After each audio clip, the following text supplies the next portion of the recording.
जो मंत्री जी कायाकल्प की बात कर रहे थे, खैर वो तो काया और कल्प सभी धरातल पर देख सकते हैं, जो कि है बेसिक इंफ्रास्ट्रक्चर। लेकिन जिन स्कूलों में टीचर्स ही नहीं है, जिन स्कूलों के टीचर्स प्रताड़ित हो रहे हैं, वहां पे हम कैसे चाहेंगे और कैसे पा पाएंगे कि हमारे बच्चे बढ़ रहे हैं। 9508 ऐसे स्कूल हैं जो सिर्फ और सिर्फ एक टीचर की वजह से चल रहे हैं, और कई सारे ऐसे स्कूल हैं जहां सिर्फ और सिर्फ शिक्षा मित्र हैं। शिक्षक भर्ती को और देरी ना करते हुए, क्योंकि 2 लाख से भी ज्यादा टीचर्स की आज सरकार की कमी है, उसको पूरा करने के लिए जल्द से जल्द शिक्षक भर्ती लाएगी। और लाएगी तो कब? जो टीचर्स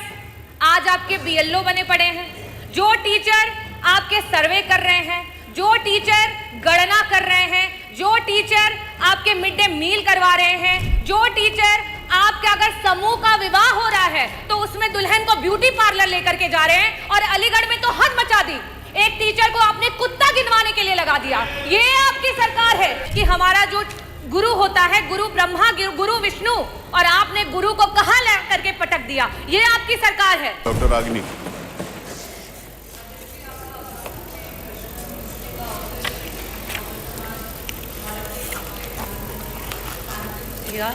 चौधरी चरण सिंह जी को नमन करती हूँ, और मैं आभार व्यक्त करना चाहूँगी, आपने मुझे बेसिक शिक्षा मंत्री जी से प्रश्न पूछने का अवसर दिया। अध्यक्ष जी, मेरा प्रश्न जो था शिक्षा विभाग के पिछले किए हुए कृत्यों से जुड़ा हुआ था, क्योंकि अभी कुछ दिन पहले ये देखा गया कि विभाग के द्वारा कई सारे प्राइमरी स्कूलों को बंद किया गया मर्जर के नाम पर, और जब उसका कारण पूछा गया तो ये बताया गया कि उन स्कूलों में जो है बच्चों की संख्या कम है। तो मेरा प्रश्न जो था मंत्री जी से ये था कि सरकार ने विगत 9 वर्षों में बच्चों की संख्या बढ़ाने के लिए क्या कोई योजना बनाई थी, और अगर कोई कार्य किया था जिससे कि प्राइमरी स्कूलों में बच्चे बढ़ सके, तो उस योजना की वजह से क्या लाभ हुआ और कितने बच्चे बढ़े? अध्यक्ष जी, उत्तर जो है वो बड़ा ही निराशापूर्ण है, और उत्तर ये रहा कि कोई बच्चे नहीं बढ़े हैं। और योजना का क्योंकि मंत्री जी ने जिक्र नहीं किया, इसका मतलब कि सरकार ने कोई योजना बनाई ही नहीं कि सरकारी स्कूलों में जहां गरीब के बच्चे पढ़ते हैं, जहां पीडीए के बच्चे पढ़ते हैं, वहां उनको अच्छी शिक्षा दी जा सके। किसी भी स्कूल में अगर आप बच्चों को की संख्या को बढ़ाना चाहते हो तो वहां सर्वप्रथम सबसे जरूरी है वहां के पर्याप्त शिक्षक, वहां पे शिक्षकों की संख्या जो है वो पर्याप्त होनी चाहिए। दूसरी जो सबसे जरूरी चीज है वो है शिक्षक, और साथ ही साथ जो बच्चे वहां पढ़ रहे हैं उनकी शारीरिक और मानसिक दुरुस्ती। और लास्ट में जो मंत्री जी कायाकल्प की बात कर रहे थे, खैर वो तो काया और कल्प सभी धरातल पर देख सकते हैं, जो कि है बेसिक इंफ्रास्ट्रक्चर। खैर एक बात को, बेसिक इंफ्रास्ट्रक्चर को कॉम्प्रोमाइज भी कर सकते हैं, लेकिन जिन स्कूलों में टीचर्स ही नहीं है, जिन स्कूलों के टीचर्स प्रताड़ित हो रहे हैं, वहां पे हम कैसे चाहेंगे और कैसे पा पाएंगे कि हमारे बच्चे बढ़ रहे हैं। मेरा पहला प्रश्न जो है मंत्री जी से ये है कि आज 9508 ऐसे स्कूल हैं जो सिर्फ और सिर्फ एक टीचर की वजह से चल रहे हैं, और कई सारे ऐसे स्कूल हैं जहां सिर्फ और सिर्फ शिक्षा मित्र हैं। ऐसी स्थिति में क्या सरकार शिक्षक भर्ती को और देरी ना करते हुए, क्योंकि 2 लाख से भी ज्यादा टीचर्स की आज सरकार की कमी है, उसको पूरा करने के लिए जल्द से जल्द शिक्षक भर्ती लाएगी, और लाएगी तो कब? और साथ ही साथ जो हमारे शिक्षा मित्र उतना ही काम कर रहे हैं और उनके पास जो है टेट क्वालिफाइड है, उनका समायोजन करने या उनका मानदेय जो है उसको बढ़ाने के लिए सरकार कब विचार करेगी? मेरा दूसरा प्रश्न मंत्री जी से ये है, क्योंकि मैंने मानसिक और शारीरिक दोनों की दुरुस्तता की बात की, जो टीचर्स आज आपके बीएलओ बने पड़े हैं, जो टीचर आपके सर्वे कर रहे हैं, जो टीचर गणना कर रहे हैं, जो टीचर आपके मिड डे मील करवा रहे हैं, जो टीचर आपके अगर समूह का विवाह हो रहा है तो उसमें दुल्हन को ब्यूटी पार्लर लेकर के जा रहे हैं, और अलीगढ़ में तो हद मचा दी, एक टीचर को आपने कुत्ता गिनवाने के लिए लगा दिया। ये आपकी सरकार है। ये आप हम कहते हैं कि हमारा जो गुरु होता है, गुरु ब्रह्मा, गुरु विष्णु, और आपने गुरु को कहां ला करके पटक दिया। ये आपकी सरकार है। मैं ये पूछना चाहती हूं, क्या ऐसी मानसिक उत्पीड़ना के साथ आप ये कर पाएंगे कि हमारे प्राइमरी स्कूल के जो हैं बच्चे बढ़ पाए? मेरा प्रश्न आपसे ये है कि अंतर जनपदीय आज 10-10 साल से टीचर्स बैठे हुए हैं, उनके ट्रांसफर्स नहीं हो पा रहे हैं। ऐसी स्थिति में क्या सरकार, जो हमारे टीचर्स हैं 1,86,000 ऐसे टीचर्स हैं जो कि टेट के बिना ही उनको नौकरियां मिली, आज उनके ऊपर टेट की मार आ गई है। क्या सरकार उस टेट से उनको मुक्ति दिलाएगी? क्या सरकार अंतर जो आपके जनपदीय ट्रांसफर्स है उनकी बात करेगी? और जिस तरीके के व्यवहार को सरकार टीचर्स के साथ कर रही है, क्या उस पर रोक लगाएगी? और साथ ही साथ 35 टीचर और शिक्षा मित्र जो हैं वो मौत की घाट उतर गए। बीएलओ के रूप में वो काम कर रहे थे और उन्होंने आत्महत्या कर ली। इन लोगों के लिए क्या सरकार उनके परिवारों में एक सरकारी नौकरी और साथ ही साथ मुआवजा देने का काम करेगी? मैं बस इन 3 प्रश्नों के स्पष्ट उत्तर चाहूंगी कि सरकार अवश्य दे। बहुत बहुत धन्यवाद अध्यक्ष महोदय। माननीय अध्यक्ष जी,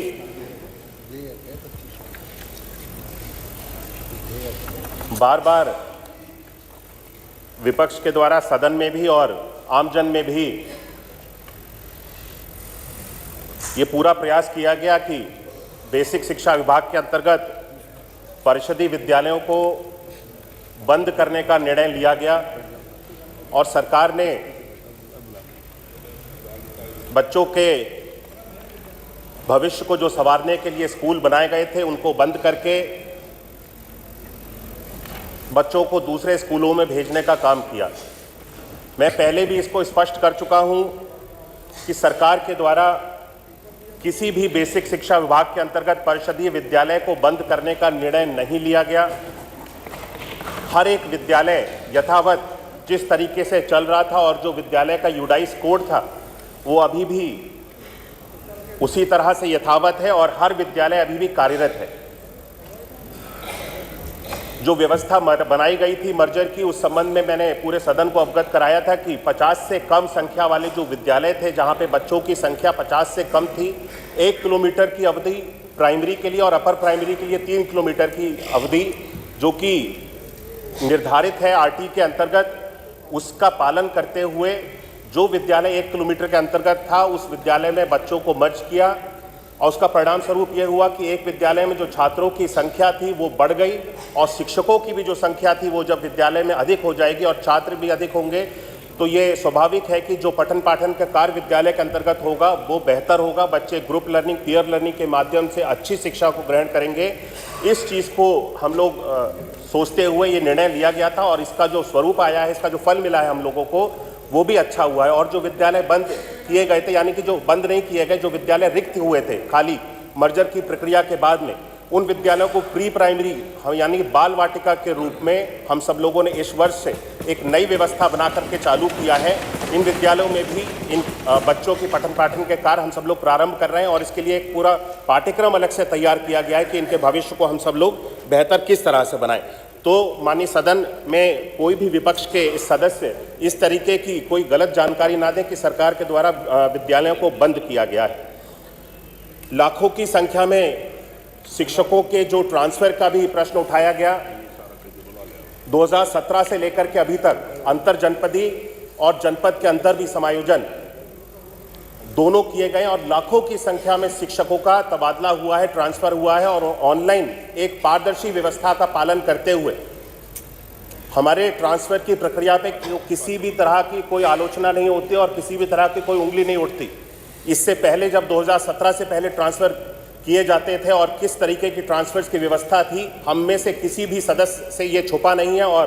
किस तरीके से पूरी तरह से दलाली होती थी और पैसा वसूला जाता था शिक्षकों के ट्रांसफर के नाम पे। और उसके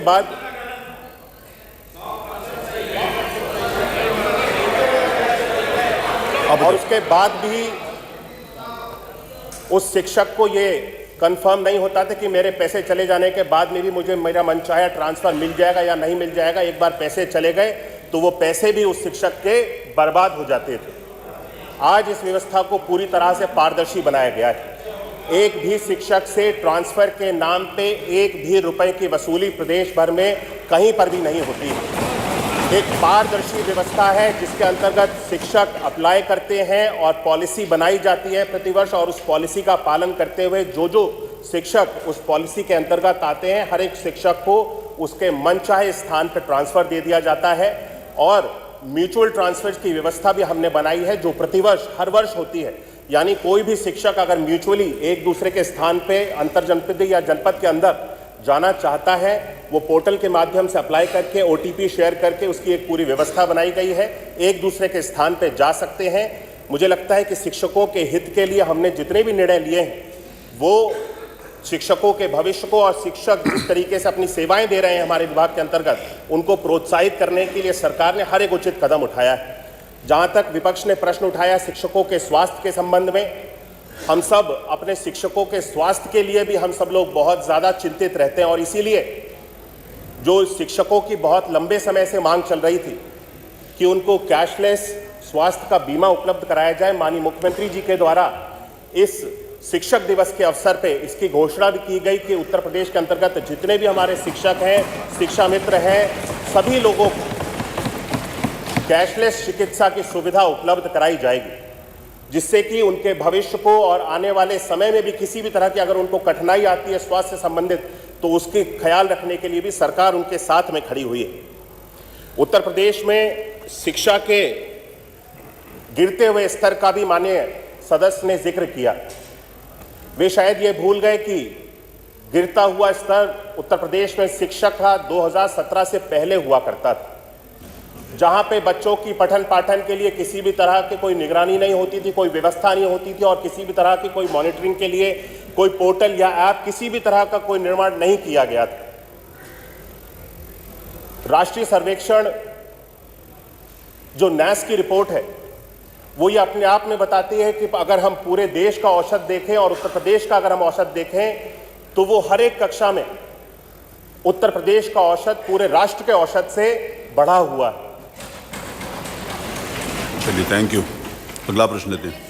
अगला प्रश्न दें। नहीं, पूछना चाहूंगी, आपके जबान फिसली कम से कम सच निकला। जो 10,000 ऐसे स्कूल हैं जिनको मर्ज करने के नाम पे बंद किया गया था और वहां से टीचर्स हटा दिए गए थे, आज वहां पे टीचर्स वापस नहीं रखे गए हैं, बच्चे वहां जा रहे हैं और वहां अध्यापक नहीं है, तो क्या इसके लिए सरकार कोई निर्णय लेगी, वापस से उन 10,000 स्कूलों में टीचर्स को भेजेगी, और सामान्य अंतर जनपदीय जो ट्रांसफर्स है उन पे जो है आपको चेक रखने की आवश्यकता है?